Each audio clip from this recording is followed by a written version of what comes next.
There is terrific work going on in the NHS at the moment by staff who are working in incredibly difficult circumstances, and in particular, a very difficult policy context.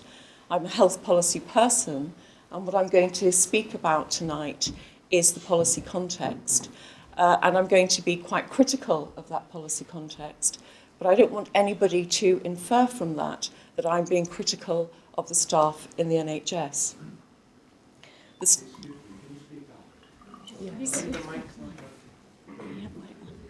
So wait till it goes green. Now you can start. Thank you. The NHS hasn't been funded properly now for 6 or 7 years. It needs an annual increase in funding of about 4% a year after inflation to keep up with health service specific inflation, medical technology, new profiles of need, etc. Instead of the 4% a year that it needs, it's been getting 1% a year. The Treasury is perfectly well aware of the difference between the two.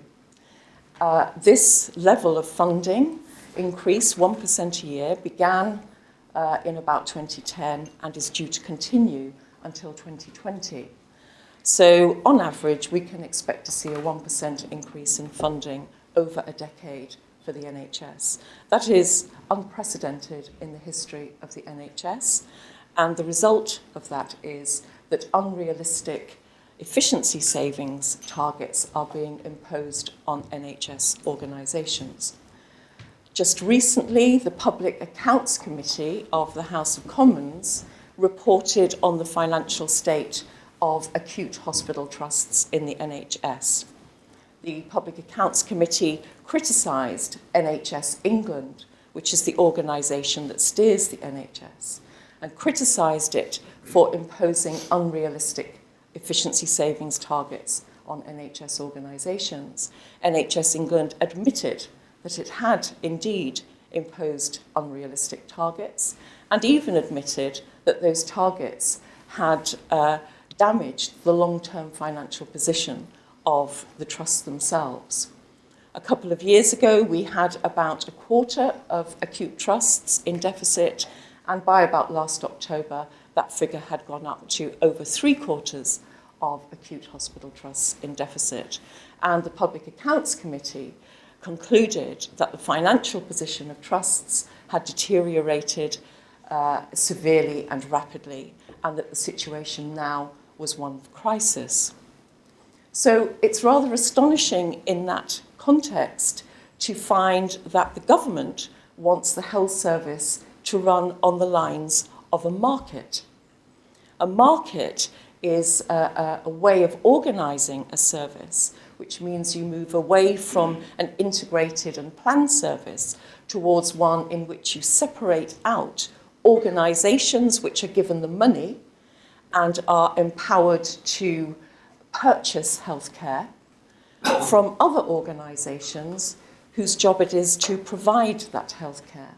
And the providing organisations have to compete with one another in this market for the contracts. All of this occurs under an economic regulator, just the way that it does in the utilities markets and other markets. And that economic regulator establishes the rules of competition. But there are problems with running a health service as a market. One of those problems is that the market model doesn't really sit very easily with healthcare, partly because patients can't just act like consumers in the way we do in other areas of our lives, partly because we don't have the specialist knowledge that is needed for that. But also, a market is wasteful of resources and inefficient. It creates perverse incentives to overtreat patients. It creates incentives to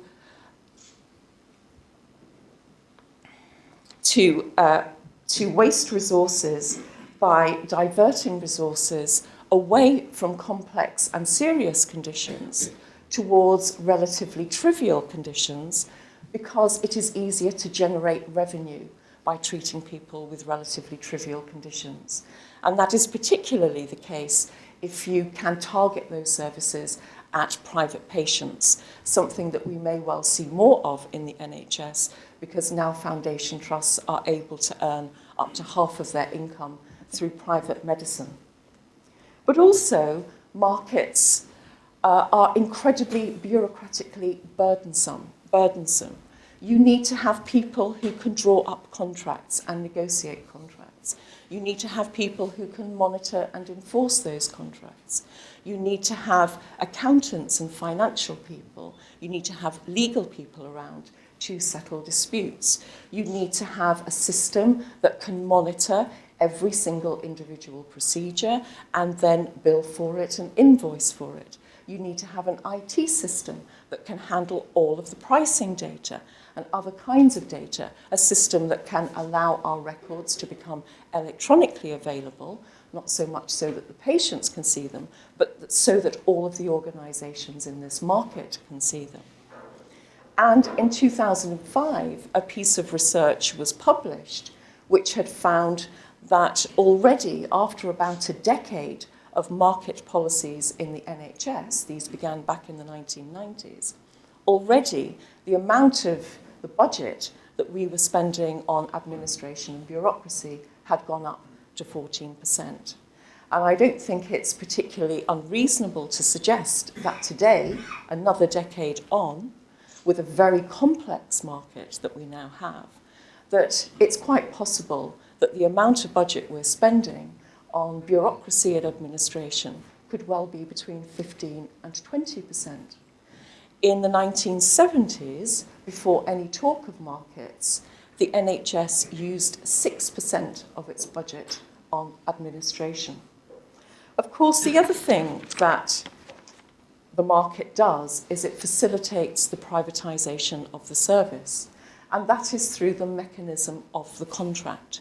It's through accessing contracts and winning contracts that large companies can access the NHS budget. And all kinds of services have now been contracted out. It's some time since we started contracting out cleaning and catering. That's a good 30 years ago now. And I think we're all fairly clear about the impact of that on the quality of those services. Estates management and buildings management is largely contracted out. The private finance initiative has seen to the privatisation of buildings, but we also have the contracting out of healthcare services. Out of hours care has been contracted out over the last decade. Non-emergency patient transport has been contracted out. Path lab services, diagnostics have been privatised.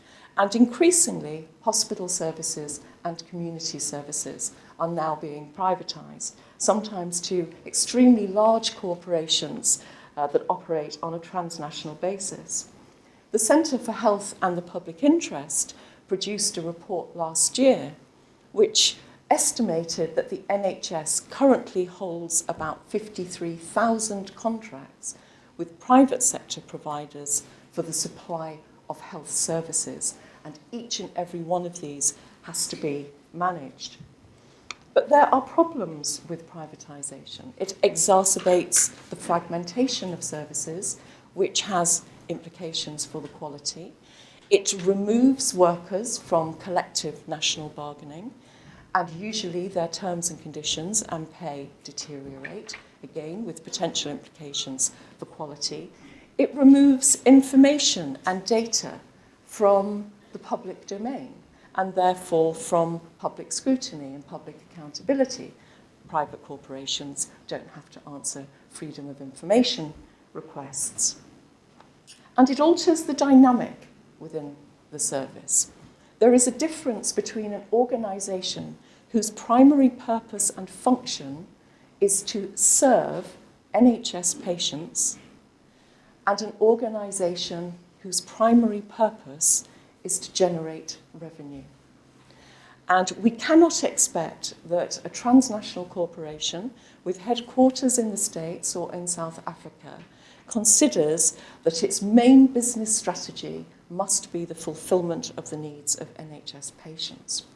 Instead, that organisation is going to have a business strategy which is geared around opening up business opportunities or expanding market share or improving position in the EU.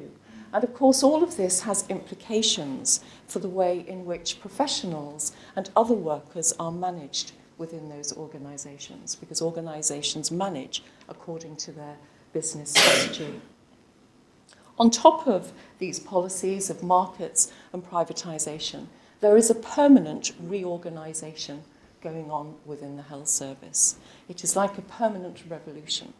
And that, combined with the chronic underfunding of the service, has become very burdensome for the staff who are working in the service, who often feel quite demoralised, sometimes feel quite embattled, particularly if they feel the service is constantly being criticised and constantly falling short. And we now find that we have a persistent problem of recruitment and retention in the NHS, which leads to the greater use of agency staff, which are more expensive, contributing further to deficit problems. So what observations would I make of these policies? Well, the first thing to say is that I think they are of dubious democratic legitimacy. At critical moments, governments or prospective governments have not been willing to share with the public what their intentions are. So in 1997, the Labour Party had in its election manifesto that it would abolish the market that the Conservatives had set up. Instead, what it did was it parked the market, abolished competition temporarily, and then reinvigorated the market a few years later. In 2010, the Conservatives said there would be no top-down reorganisation of the NHS. Within 6 weeks of reaching office, they had begun a process of top-down reorganisation of the NHS. And at many points, governments have not been clear with the people of Britain what their intentions are and what the significance and meaning of their policies are. The second thing I would say is that with each successive piece of legislation, the NHS moves further away from what it once was. In 2012, the Health and Social Care Act was passed, despite a tremendous campaign of opposition to it. One of the early clauses in that act repeals the Secretary of State's duty to provide a comprehensive health service to the people of England. So for the first time since 1946, the Secretary of State's duty to provide a comprehensive health service to us was abolished. The local purchasing organisations, the clinical commissioning groups, have no legal duty to provide us with a comprehensive health service. And what that means is that we have lost, for the first time since 1948, when the NHS was created, we have lost our collective entitlement to a comprehensive health service. The third thing I would say is that these policies are not evidence-based, and sometimes they fly in the face of evidence. The fourth thing I would say is that the NHS is currently being balkanised. It's currently being broken up into different geographical patches. And in those different geographical patches, it's being encouraged to evolve differently. We can see that with the delegation of health responsibilities to bodies in Greater Manchester, called DEVO-MANC for short, and we can see it more recently in the sustainability and transformation plans, and it's evident also in the 5-year forward view. And what that means is that we can expect that the NHS will evolve differently in different parts of the country, undercutting the principle of equality and equity. I also believe that the funding policy, the underfunding of the service, is being deliberately used to achieve other policy objectives. One of these is the restructuring of the service, and particularly the shrinkage of the hospital sector. This is despite the fact that we have one of the lowest bed bases of any health system in the developed world. I don't think we should kid ourselves that somehow the NHS is unaffordable. The NHS isn't unaffordable. It isn't a black hole. We are a wealthy nation. We are perfectly capable of funding properly a mature and sophisticated health system. We should also probably remember that the health service is part of the UK economy. It doesn't drain the economy or detract from the economy. It employs 1.3 million people. They earn a living, they spend their money, they pay their taxes, and they produce services which are of value not only to the individuals who receive them, but also to the country as a whole.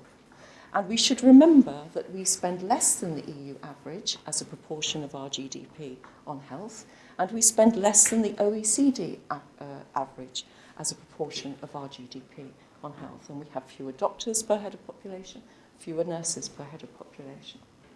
So, should we care? I think we have a choice. I think if we care, then we could either go to the government shouting and screaming and say, you've given us this very expensive way of running a health service. We're spending up to £20 billion a year on bureaucracy and administration instead of healthcare. If you want that kind of service, then you're going to have to put more taxpayers' money into it, because we need to have a service which is worth having. Or we could say, we want you to put much more money into the health service because look at the situation it's in. We don't want to start making cuts for short-term benefits and find ourselves in a pickle in the long run. But what we want you to do after that is we want you to get rid of the market and rid of privatisation, which add not one jot of value added to the quality of care actually provided. Or we could decide that we don't care and do nothing. Thank you.